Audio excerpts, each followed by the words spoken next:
오늘 생명의 떡 예수님 주제로 오늘 말씀을 여러분과 나누겠습니다. 첫 번째 소제목은 7가지 아이디 예수님입니다. 네 번째 복음서인 이 요한복음에는 예수님이 자신이 어떤 분인지를 나타내주는 그 7가지의 자기 선언이 나타나 있습니다. 그 첫 번째 선언이 오늘 본문 말씀에 있는 나는 생명의 떡이라는 말씀입니다. 두 번째는 나는 세상의 빛이라. 세 번째는 나는 양의 문이라. 네 번째는 나는 선한 목자라. 다섯 번째는 나는 부활이요 생명이라. 여섯 번째는 뭘까요? 나는 길이요 진리요 생명이라. 일곱 번째는요, 우리가 좋아하는, 아마 제가 더 좋아하는 나는 참 포도나무라. 요한복음 15장에 나오는 말씀이죠. 이 예수님의 자기 선언은 뭐를 말하는 걸까요? 신학자들 중에는 이것이 예수님의 신성에 대한 설명이라고 얘기하기도 하는데 저는 그렇지 않다고 생각합니다. 왜냐하면 이 표현들은 대부분 우리들에게 있는 거예요. 부활이라는 말 빼고는 대부분 우리에게 다 있는 말입니다. 그렇다면 이것은 예수님이 이 세상에 오셔서 살아가면서 생성된 거예요. 크리스탈라이즈 됐다는 거죠. 크리스탈라이즈는 뭐죠? 뭔가 이렇게 결정체가 생겼다 그런 말이죠. 그래서 우리 몸에 뭔가 크리스탈라이즈 되는 건 별로 좋은 것은 아니에요. 결석 같은 거, 뭐 요로결석, 신장결석, 그죠? 담결석, 수술하신 분들이 있는데 아마 악몽이 끔찍할 거예요. 굉장히 아파서 막 비명을 지르면서 이게 이제 결정체가 생긴 거죠. 그런데 정말 예수님의 삶 가운데 새로운 정체성이 마치 그렇게 크리스탈라이즈 되듯이 결정되었다. 저는 그렇게 생각합니다. 이게 어떻게 생겨났을까요? 잠시 이 아이디의 생성 과정을 여러분과 한번 생각을 해보면 예수님은 원래 누구시냐면 요한복음의 소개에 따르면 하나님과 동등하신 분입니다. 그리고 하나님이 보내신 분입니다. 이것이 원래 그의 DNA입니다. 원래 그의 정체성이에요. 말씀으로 하나님과 함께 계셨어요. 세상의 창조에 그와 같이 있었습니다. 예수님은 하나님과 같은, 분신과 같은 분이에요. 그런데 그 분이 육신을 입고 이 세상에 오셨습니다. 이 세상에 어느 시간, 어느 한 장소에 오셔서 피조물의 모습이 되었습니다. 그 얘기는 때로는 고단하고 때로는 지치고 여과 없는 고통을 겪어야 되었다는 뜻입니다. 이것이 인간이 되신 하나님의 아들의 삶의 현실입니다. 그런데 이 두 가지의 모습이 아주 극렬하게 대조됩니다. 그러나 예수님에게는 이 극렬한 컨트라스트가 그러나 모순이 되지 않았습니다. 어떻게 이것이 조화되었을까요? 왜냐하면 예수님의 삶 속에 하나님의 말씀이 빛처럼 그 은혜의 말씀이 빛처럼 프리즘처럼 관통했던 것입니다. 그렇게 될 때에 육신의 몸을 입은 하나님이 이제 그 말씀의 빛을 통해서 그에게는 특별한 모습, 특별한 캐릭터, 특별한 역할이 나타나기 시작했다. 크리스탈라이즈 되었다. 그게 7가지의 구원의 모습입니다. 그 결과는 다 우리에게 구원의 열매, 구원의 혜택이 되었습니다. 그게 하나님의 아들 예수님의 사람됨의 뜻입니다. 우리도 그와 같은 과정을 겪어가고 있습니다. 어둠의 그늘에 있던 우리가 하나님을 알고 예수님을 영접합니다. 그것은 우리들의 고단한 삶 속에 말씀과 은혜의 빛이 이렇게 프리즘으로 비추게 되었다는 것입니다. 이를 통해서 우리는 다른 빛깔을 내게 되었습니다. 그래서 우리에게 다른 캐릭터가 생기고 다른 신분이 생기게 되었습니다. 그래서 이제 그 프리즘을 통해서 보지 않으면 우리의 인생은 달리 설명할 방법이 없습니다. 물론 아직도 줄기차게 저항하고 계신 분이 여기에 덜어 있다는 것도 제가 압니다. 그러나 곧 백기를 들게 될 거라고 저희는 믿습니다. 아멘. 그렇습니다. 왜냐하면 그 프리즘을 이겨낼 만한 게 우리에게는 없기 때문이죠. 그래서 우리에게 이제 다른 신분, 다른 아이디를 주시는 거예요. 지난 특세에서 우리는 12개의 아이디를 확보했습니다. 맞습니까? 예.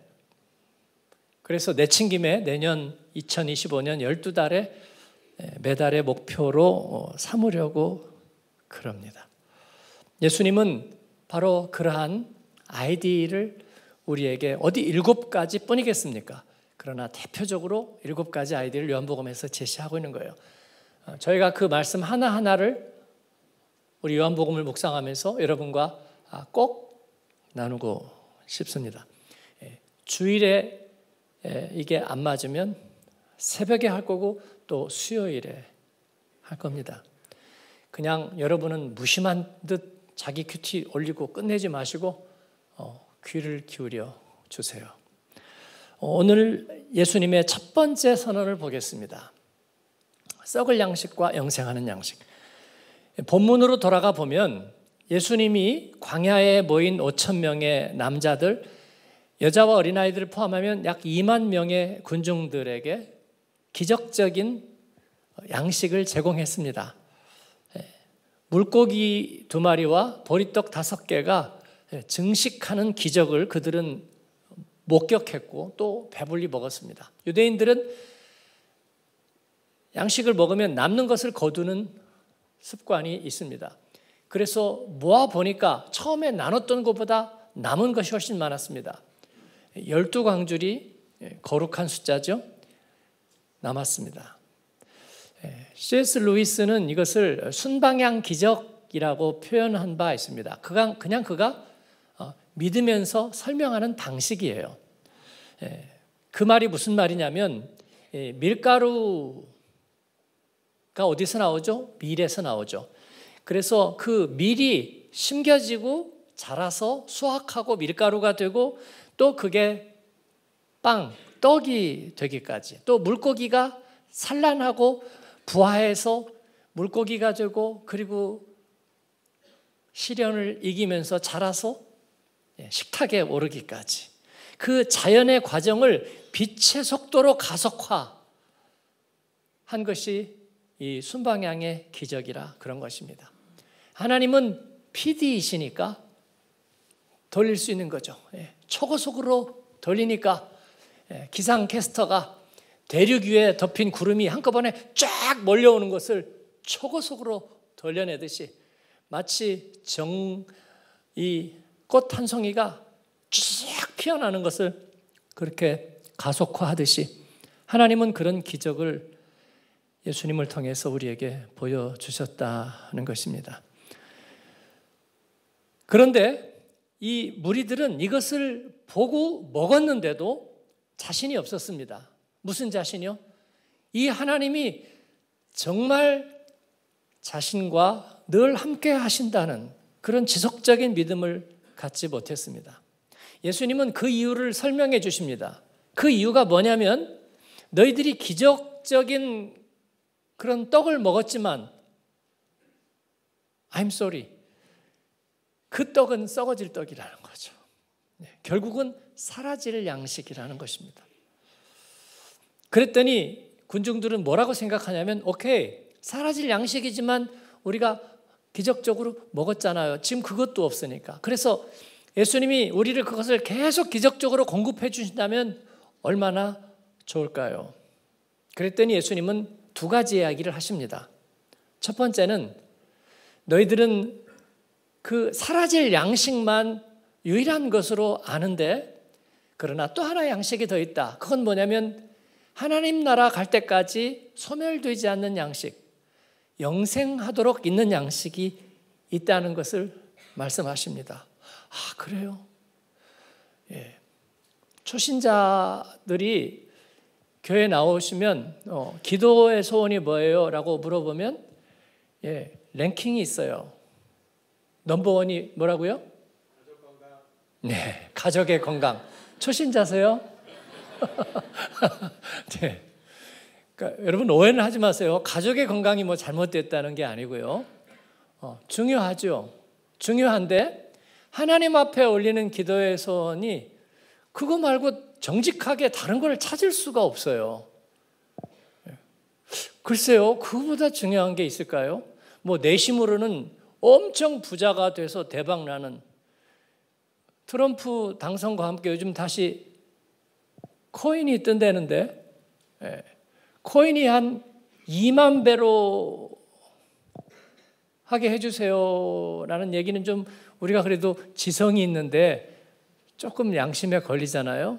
그러다 보니까 다 깎고 치고 자르고 해서 하나를 잡자니까 가족 건강이에요.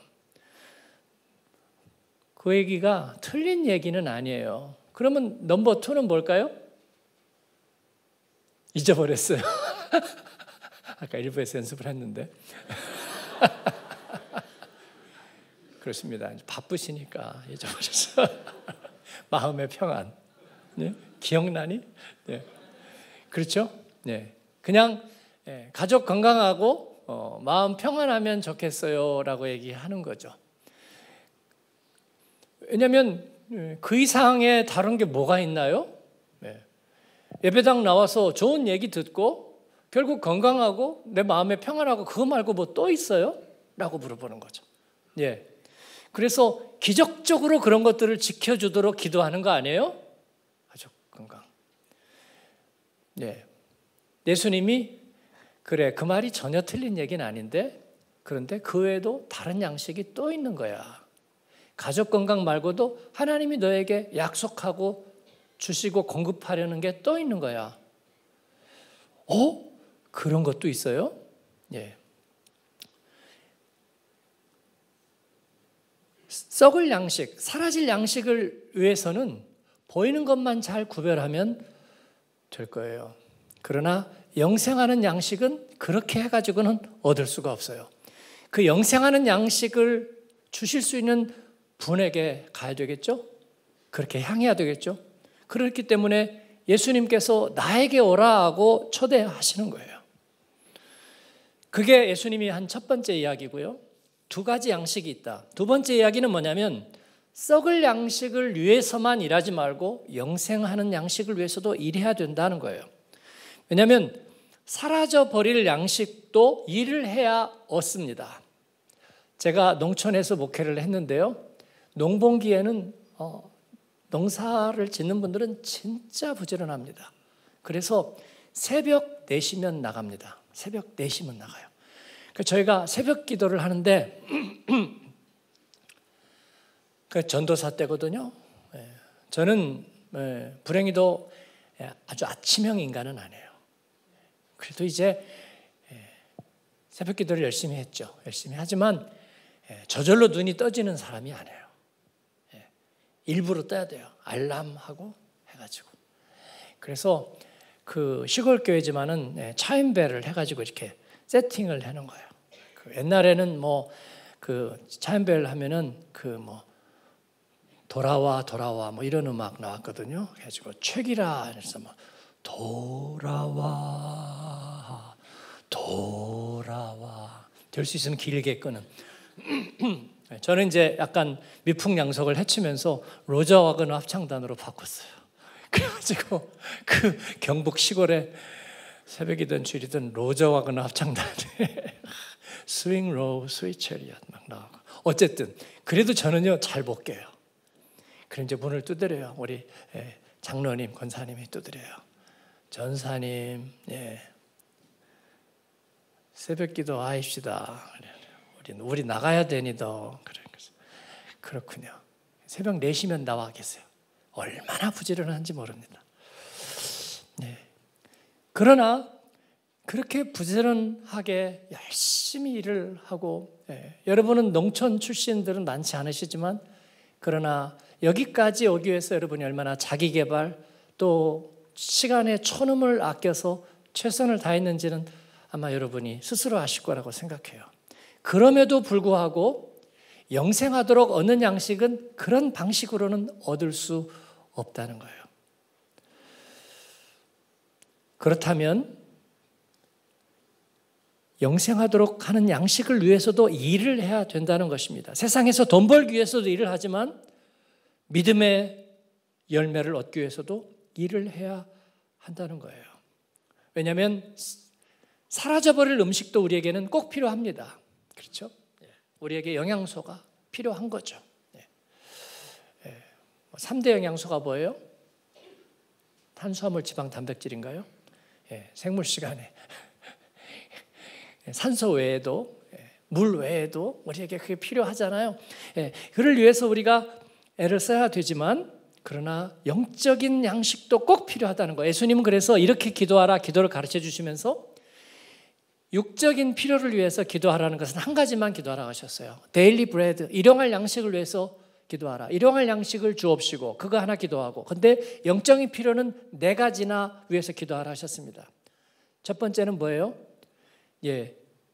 죄사함을 위해서 기도하게 하셨죠. 우리에게 잘못한 사람을 용서해 준 것 같이 우리 죄를 용서해 주시고, 나의 죄사함과 그리고 내가 용서할 수 있도록 영적인 힘을 달라고 기도하라고 하셨어요. 그 다음에 시험에 빠지지 않게 하옵시고 그리고 악에서 구하옵소서.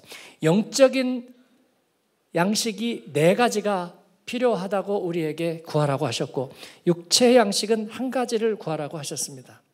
그랬더니 이를 듣는 유대인들이 무슨 생각을 떠올렸냐면 광야에서 모세가 기도할 때 하늘에서 만나가 내렸던 것을 기억한 거예요. 그래서 예수님, 우리에게도 그 조상들이 먹었던 만나와 같은 것을 내려주시렵니까? 그것을 좀 내려주세요. 그 생각을 떠올린 거예요. 그런데 예수님이 뭐라고 하셨어요? 구별해보라고 하셨죠. 그 만나는 기적적인 하나님의 선물이었음에도 불구하고 썩을 양식이었습니다. 하루를 버티지 못했어요. 하루 지나면 만나는 먹을 수가 없었습니다. 그랬더니 그 사람들이 생각하는 건 뭘까요? 그러면 하나 더 있지. 네? 그게 뭐냐면 모세의 율법이죠. 설마 그것은 아니라고 말 못하겠죠? 모세의 율법, 모세오경, 10계명과 그 계명들, 그것은 하나님의 영의 양식 맞죠? 네, 우리는 그것을 가지고 지키려고 노력해 왔는데요. 여러분, 썩지 않는 양식이 모세의 율법이었을까요?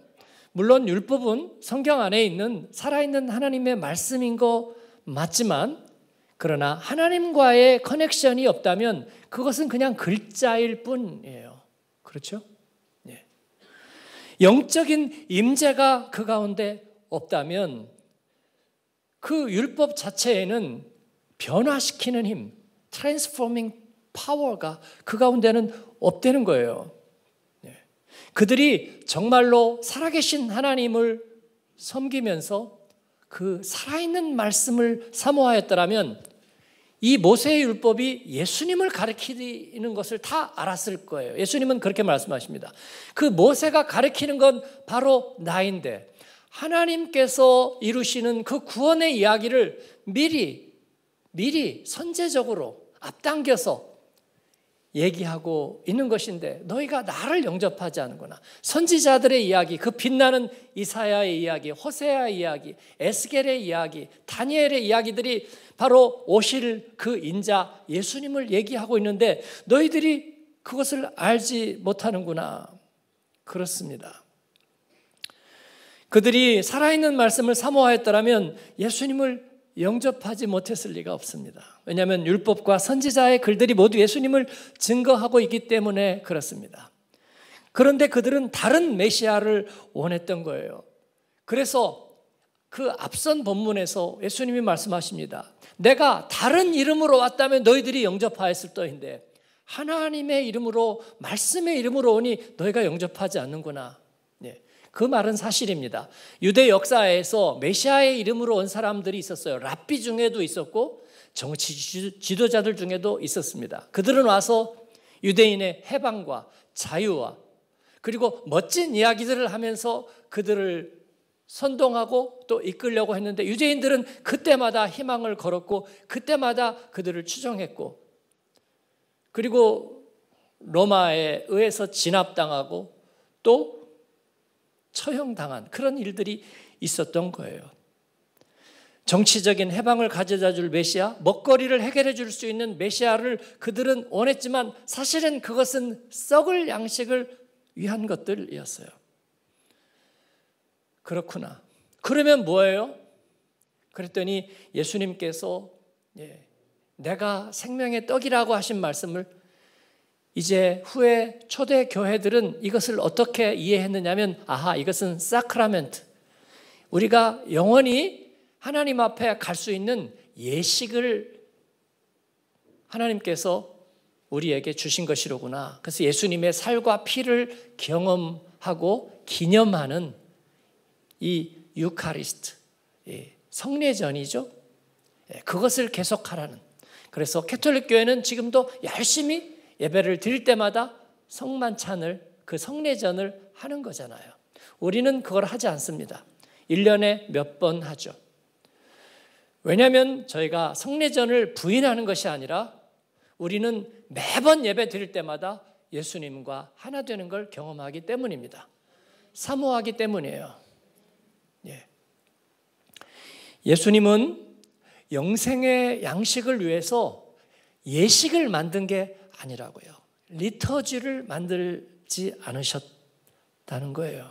그런데 교회는 이제 예수님이 부활하신 다음에 초대교회가 생기고 얼마 되지 않아서 이 초대 교부들은 이 성례전을 요한복음 이 6장을 근거로 해서 성례전이 구원의 수단이라고 생각하게 되었습니다. 그것은 모세의 율법이 그들의 구원의 수단이라고 생각했던 것과 같아요. 그런데 문제는 뭐예요? 정작 예수님을 영접하지 않았다는 거잖아요. 그럼 예수님은 뭐라고 얘기하시는가? 참된 양식, 영생에 이르는 참된 영양분, 그 생명의 떡은 예수님 자신이라고 말씀하세요. 유대인은 모세와 만나에 집착했지만 이를 주신 하나님의 마음에는 별로 관심을 갖지 않았어요. 모세의 율법을 집착하고 그 율법을 가지고 있다는 특권의식을 그들은 자랑했지만 그러나 그 말씀을 주신 하나님께는 마음을 그다지 두지 않으셨어요. 그러니까 예수님이 자신이 생명의 양식, 생명의 떡이라고 말씀하시는 것은 파니산 젤리코스, 우리가 멋진 노래를 하기 위한 기독교 문화를 만드는 이야기가 아니고요. 성례전, 우리 가톨릭에도 보면 굉장히 그 절차가 엄숙하고 많고 복잡하잖아요. 이 히랍 정교에 가면은 훨씬 더 복잡해요. 무슨 향을 그렇게 많이 피우는지 아주 그냥 질식하겠어요. 향을 엄청 피우고 흔들고 오랫동안 예식을 합니다. 그러나 예수님께서 말씀하신 것은 어떤 은유이거나 성례전이거나 아니면 종교적인 법전이거나 그런 표현을 말씀하신 것이 아니었습니다. 실제로 줄이고 목마른 자들에게 해갈시켜주고 그리고 영적인 배고픔이 채워지는 실제적인 양식, 그리고 그것을 받은 자마다 하나님 앞에 갈 수 있도록, 하나님 앞에 가지 못하게 하는 것은 뭐예요? 우리의 발목을 잡는 죄와 죄의식과 그리고 그 안에 내장된 형벌이잖아요. 그 심판이잖아요. 그러나 그 영적인 양식을 먹을 때 우리의 기억이 리셋되는 거예요. 우리가 소문과 평판에 의해서 살아가지 않는 거예요. 여러분이 두려워하는 게 뭐예요? 소문이 어떻게 될까? 나의 평판이 어떻게 될까? 그런 게 두려운 것 아니에요? 그렇죠? 내가 직장에서 뭔가를 실수했을 때 아니면 실수하지도 않았는데 구조적인 실수에 내가 휘말렸을 때 내가 그동안에 쌓아온 나의 이미지와 그리고 나의 업적과 나의 모든 열매들이 한순간에 무가 되지 않을까? 그게 두려운 것 아니에요? 주님께서는 내게 오라. 나의 멍에는 쉽고 가벼워. 여러분, 소문이란 뭐예요? 사람들이 한 얘기? 아니요. 목사님, 요즘 교회에서 목사님에게 안 좋은 소문이 있어요. 또 뭐가요? 목사님이요, 특정한 사람들하고만 좋아해가지고요, 교회가 전부 다 정말 영적으로 큰 시험에 들어있대요. 누가 그래요? 유성민 목사님이 그래요? 아니요, 그건 아닌데요. 그럼 누구예요? 이대희 집사님이 그래요? 아니요. 누구예요? 얘기해봐. 아니요, 꼭 그걸 그렇게 받아들이시면 안 되죠. 그냥 자신을 돌아보는 게 좋지 않을까요? 돌아보니까 아무도 없는데요. 그러면 이제 나의 복음주의자의 시간은 여기까지인가 봐요. 그래서 복음주의자의 생애에 황혼이 비겼네요. 그러니까 여기까지입니다 라고 생각하고, 그런데 궁금한 거예요. 누가 도대체 그런 얘기를 했을까? 알려드려요? 아무도 얘기한 사람이 없습니다. 사람들이 그렇게 얘기할 사람이 없는데, 그렇게 아무도 얘기 안 했을 텐데, 목사님 좀 민감한 거 아니야? 왜 그런 생각을 하지? 왜 그랬을까요? 아무도 얘기하지 않은 거예요. 제가 아주 자주 검증한 거예요. 근데 또 어떤 분들은 펄쩍 뛰어요. 그러면 목사님, 제가 없는 얘기를 한다는 거예요? 저한테 얘기한 사람이 있는데요. 얘기한 사람이 그렇게 말했나요? 아니요, 자기는 말 안 했대요. 그렇죠? 저도 알아요. 그 사람은 분명히 그렇게 얘기하지 않았을 거예요. 자기는 그렇게 얘기 안 했대. 근데 들었대. 누구에게서? 글쎄요. 아무도 얘기한 사람이 없어요. 소문이란 아무도 얘기한 사람이 없는데 조성되는 게 소문이에요. 믿으시기를 바랍니다. 네? 아무도 얘기하지 않았는데 조성이 돼 있어요. 그렇습니다. 한마음교회는 이제 은혜가 다 식어버렸대요 라는 소문이 여기저기서 돌고 있어요. 누가 그 얘기를 했을까요? 아무도 얘기하지 않았어요. 그런데 조성되어 있는 게 소문이에요. 그래서 우리는 그것을 인정하잖아요. 저에게 와서 목사님, did you know? 그죠? 저는 그 얘기 듣지 않는 거예요. 그 사람이 얘기하고 내 말을 안 믿어. 실망하고 돌아가도 미안합니다. 나는 믿을 수가 없어요. 왜냐하면 그것은 소문이기 때문입니다. 한마음교회가 복음의 전당으로 설 수 있었던 것은 성도들이 소문에 의지하지 않았기 때문입니다. 할렐루야. 그걸 중심이라고 말하는 거예요. 중심이라고 말하는 거예요. 우리가 예수님을 생명의 떡으로 받아들이는 것은 그 주님께서 영적인 양식을 주심으로 우리가 그러한 이 세상 속에서의 시달림, 그것은 뭐냐면 죄가 주는 죄의 메모리예요. 죄가 주는 죄의 허상입니다. 그래서 마치 없는 것들이 이렇게 조성되어 있는 것처럼, 그러니까 우리 사역자들은 그런데 휘말리지 않게 되기를 바랍니다. 순장님들은 그런데 휘말리지 않기를 바라요. 순원들이 나 모르게 자기들끼리 모여서 딴 얘기를 하는 것 같아요. 한 적이 없어요. 그런데 그냥 그런 이야기들이 뭔가 조성이 되어 있는 거예요. 그러니까 정치적인 리더가 그런 것에 시달리기, 그런 유령에 시달리기 시작하면요, 백성들은 길을 잃는 거예요. 백성들은 길을 잃어요. 거기에 의지하지 않아요. 우리는 나의 평판에 의지하지 않아요. 주님 앞에 서는 거예요. 저도 마음이 약하면 가끔 물어봐요. 근데 물어보면 안 되는 거야. 물어보면 안 되는 거야. 그러면 뭐가 들려요? 소문이 들리는 거야. 없는 소문이 들리는 거야. 그리고 내가 영적으로 약해질수록 그 소문에 대한 확신이 강해져요. 그래서 주님을 떠나고 주님을 버리게 되는 거야. 그러지 않게 되기를 축원합니다. 예수님께서는 우리에게 말씀하시는 거예요. 네가 왜 줄이고 목마른지. 왜냐하면 썩을 양식 외에 다른 것은 없기 때문이야. 나에게 오면 내가 영생하는 양식을 줄 거야. 내가 너의 아이디를 지켜줄 거야. 천국 갈 때까지 너의 명예를 지켜줄 거야. 저는 명예롭고 싶습니다, 여러분. 예수 믿고 한 세상 복음을 위하여 살았는데 마지막에 묘비명에 부끄러운 기록이 남지 않기를 바랍니다. 누가 그것을 지켜주겠습니까, 여러분? 나의 예수님이 지켜주겠다고 말씀하시는 것입니다. 내게 너에게 생명 양식을 주어서 너의 명예와 너의 평판과 너의 이름을 지켜주리라고 말씀하시는 거예요. 그러기 위해서 내게로 와라. 나는 너에게 그 일을 해줄 수 있는 유일한 영적인 떡 양식이니라 말씀하시는 거예요. 누구든지 주의 이름을 부르는 자는 구원을 얻을 것입니다. 누구든지 주께 나오는 자는 생명의 양식을 얻을 것입니다. 잘 구별해야 합니다. 무엇이 썩을 양식인지 무엇이 영생하도록 솟아나는 참된 양식이고 참된 샘물인지 구별해야 합니다. 말씀을 맺습니다. 내가 바로 그 생명의 떡이라.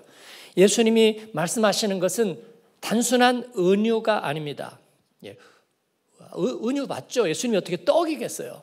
그러나 그냥 수사로서의 표현하는 어떤 서사로서의 은유가 아니라는 뜻입니다.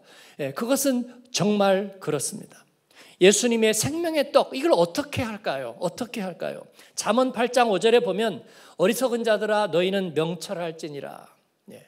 여기에서 명철할지니라 할 때 동사를 gain, 영어의 gain으로 씁니다. gain the prudence.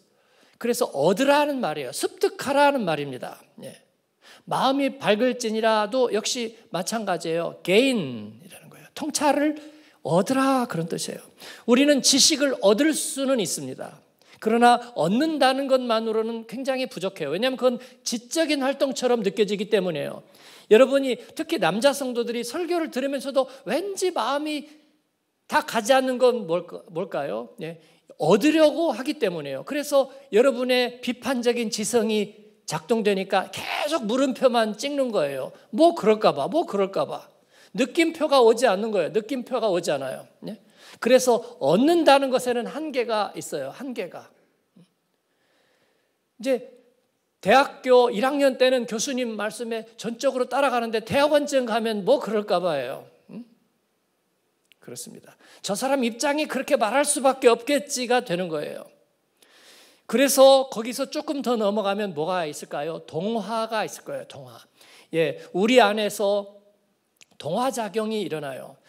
녹색 식물에게서 광합성 작용이 일어나요. 그러므로 인해서 영양소가 그의 생명의 일부가 되는 거예요. 예수님은 그래서 나는 생명의 포도나무 너희는 가지. 내가 너희 안에 너희가 내 안에 있으면 무엇이든지 원하는 대로 구해. 그러면 공급될 거야 라고 얘기하는 거죠. 저희 어머니가 저에게 늘 얘기하셨던 너에게 필요한 건 엄마가 다 줄 거야 라고 얘기하는, 그러면서 동화되는 거죠. 예수님이 떡이라는 것은 바로 그런 거예요. 우리가 그 주님을 내 안에서 주님이 내가 되고 내가 그가 되는, 즉 주어가 바뀌는 경험, 이것도 우리가 생명의 떡을 섭취하는 방법이에요. 사랑하는 여러분, 그래서 내가 기도의 소원을 정하는 것이 아니라 주님이 내 안에서 기도의 소원을 정하십니다. 나를 위한 기도를 주님이 알고 계시는, 그래서 내 주어를 그에게 양도하는 거예요. 이게 동화예요. 그런 어시밀레이션이 우리 안에서 일어나는, 예수님은 자신이 그런 생명의 떡이라고 말해요. 두 가지만 더 얘기하면요, 또 다른 표현으로 얘기하면 새긴다는 표현이 있어요. 독일어의 프레겐, 주화에다가 이렇게 찍고, 그죠? 부조를 할 때도 이렇게 찍어가지고 양각이든 음각이든 나타나는 것도 있죠. 그러면 오래 가기 때문이에요. 인간의 마음 속에도 그런 것들이 새겨집니다. 우리 마음의 타투가 되는 거예요. 보통은 상처들이 많이 새겨져요.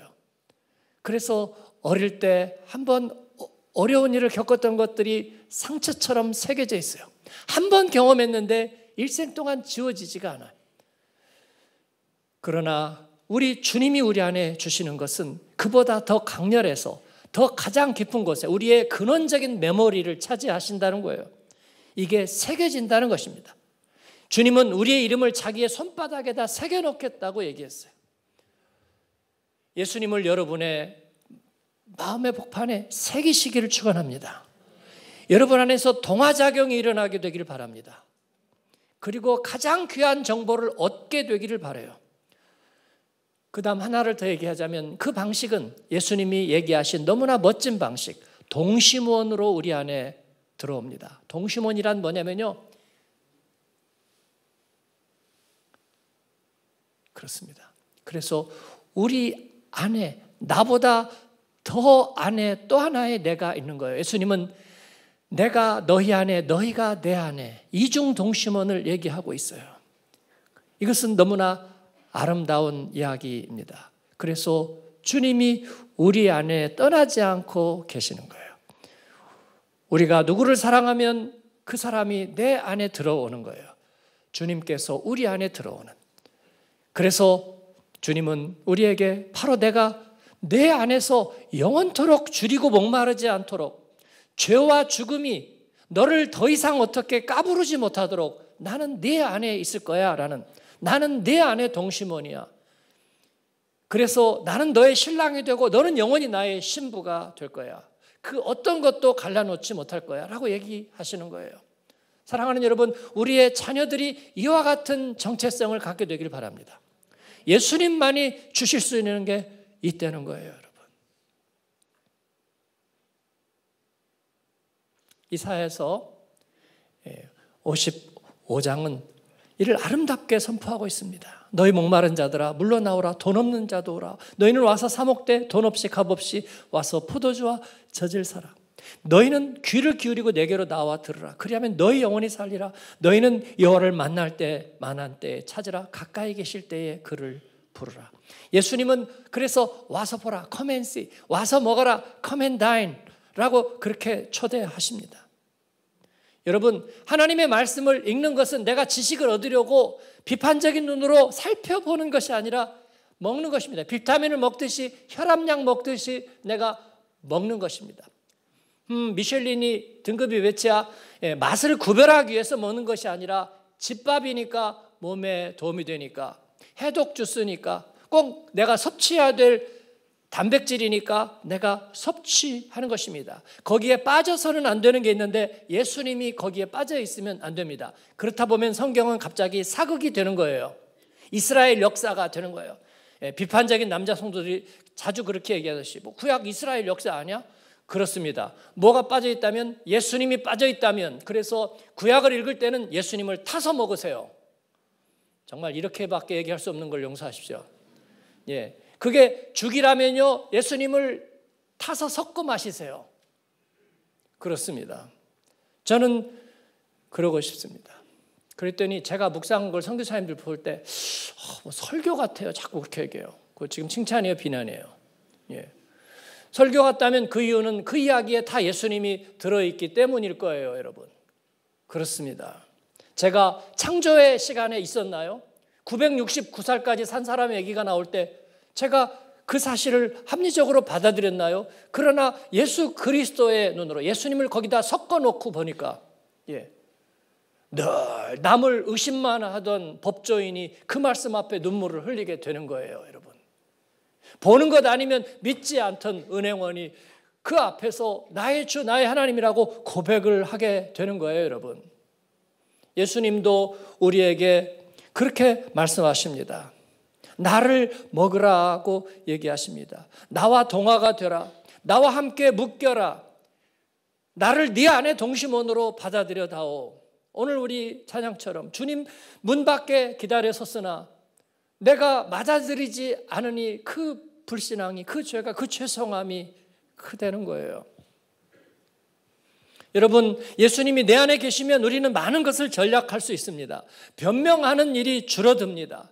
의심하는 일도 줄어들어요. 왜냐하면 우리는 소문에 의해서 살지 않기 때문에 행여나 내가 어떻게 비칠까를 자꾸 해명하고 그것 때문에 마음이 우울해지고 그럴 필요가 없는 거예요. 위로의 말도 많이 할 필요가 없어요. 얼마나 말을 잘하면 저 사람이 위로가 될까? 여러분, 자식에게나 가족에게는 그게 당장 적용이 안 돼요. 아무리 멋진 말 해도 그거 갖고는 안 되는 거예요. 그의 안에 동심원으로 들어가 있다면 저절로 해결이 돼요. 표정을 꾸미기 위해서 애쓸 필요가 없어요. 죄를 내가 스스로 벗어나기 위해서 고통받을 필요가 없습니다. 죽음이 두렵지 않고 우리는 기쁘게 살 수 있습니다. 천국이 우리의 것이기 때문입니다. 예수님이 다시는 네가 줄이고 목마르지 않을 거야 라고 하신 약속이 그것입니다. 지난번에 믿음의 시차를 얘기했을 때 많은 분들이 거기에 공감하고 나눔해서 써주셨어요. 그건 저의 이야기가 아니라 성경의 이야기를 그렇게 표현한 거예요. 우리가 믿음의 시작이 있고 그 결과를 주님께서 보장하십니다. 그랬더니 많은 분들이 믿음의 시차를 이겨내게 하소서. 그 얘기는 믿음의 시차 아직 이루어지기 전까지는 어려운 시간들이 있을 거라는 얘기인데 제가 좀 수정을 해드릴 거예요. 그 시차가 있는 시간은 주님이 일하시는 시간이에요. 주님이 일하시는 시간, 나 혼자 맨몸으로 버티고 있는 거 아니라고요. 그러니까 혼자 버티고 있다고, 바람 부는 삭풍이 있는 광야에 나 혼자 있다고 그렇게 말하지 마세요. 주님이 일하십니다. 주님이 일하십니다. 주님이 일하시고 주님이 예비하시는 거예요. 사랑하는 딸아, 아들아, 왜 두려워하느냐? 왜 믿음이 없느냐? 그렇게 말씀하시는 거예요. 뱀의 머리를 밟고 오늘 기도처럼 말이죠. 사단의 권세를 엎드리게 하고, 일부 기도였나요? 주님께서 그 가운데 우리에게 질적인 변화를 경험하게 하시는, 질적인 변화는 되돌리지 않고 배신하지 않습니다.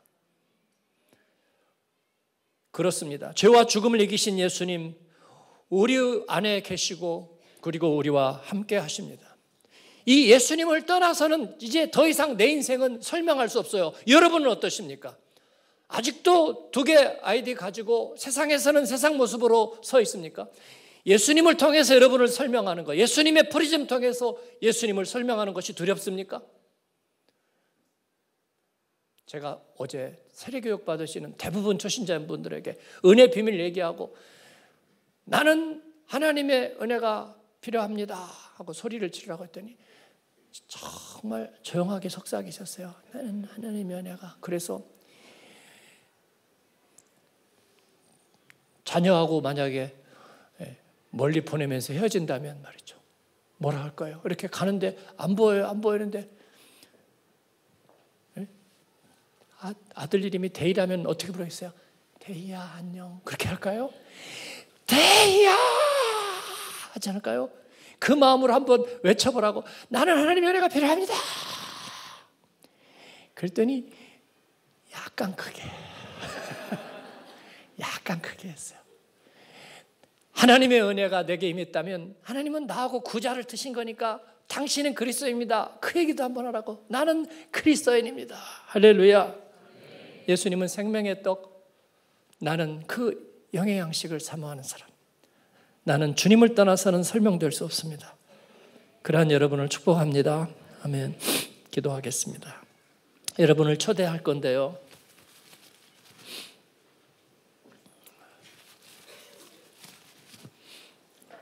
예수님이 여러분 안에 들어오는 걸 허용하시겠습니까? 예수님이 여러분의 인생을 설명하는 것을 허용하시겠습니까? 여러분의 인생 아이디 정체성은 예수님과 관계돼서 설명된다고 여러분은 어디에서나 그렇게 얘기하시겠습니까? 그래서 여러분 안에 그러한 아이디가 크리스탈라이즈 되는 것을 허용하시겠습니까? 썩을 양식도 필요합니다. 그러나 이를 통해서 우리 하나님이 영광 받으시고 영생하도록 이르는 양식도 내가 끊임없이 사모하기로 마음에 정하십니까? 생명의 떡 예수님과 동화되고 싶습니까? 그 마음이 있다면 일어나서 한번 기도하십시다. 여러분을 초대합니다. 와서 먹으라, 와서 보라 말씀하십니다. 주님은 나의 생명의 떡입니다. 썩지 않는 떡, 영생에 이르는 떡입니다. 예수님 내 안에 계십니다. 우리 같이 주님 앞에 주여 한번 부르고 기도하겠습니다. 주여, 하나님 감사합니다. 나의 마음을 드립니다. 나의 고백을 드립니다.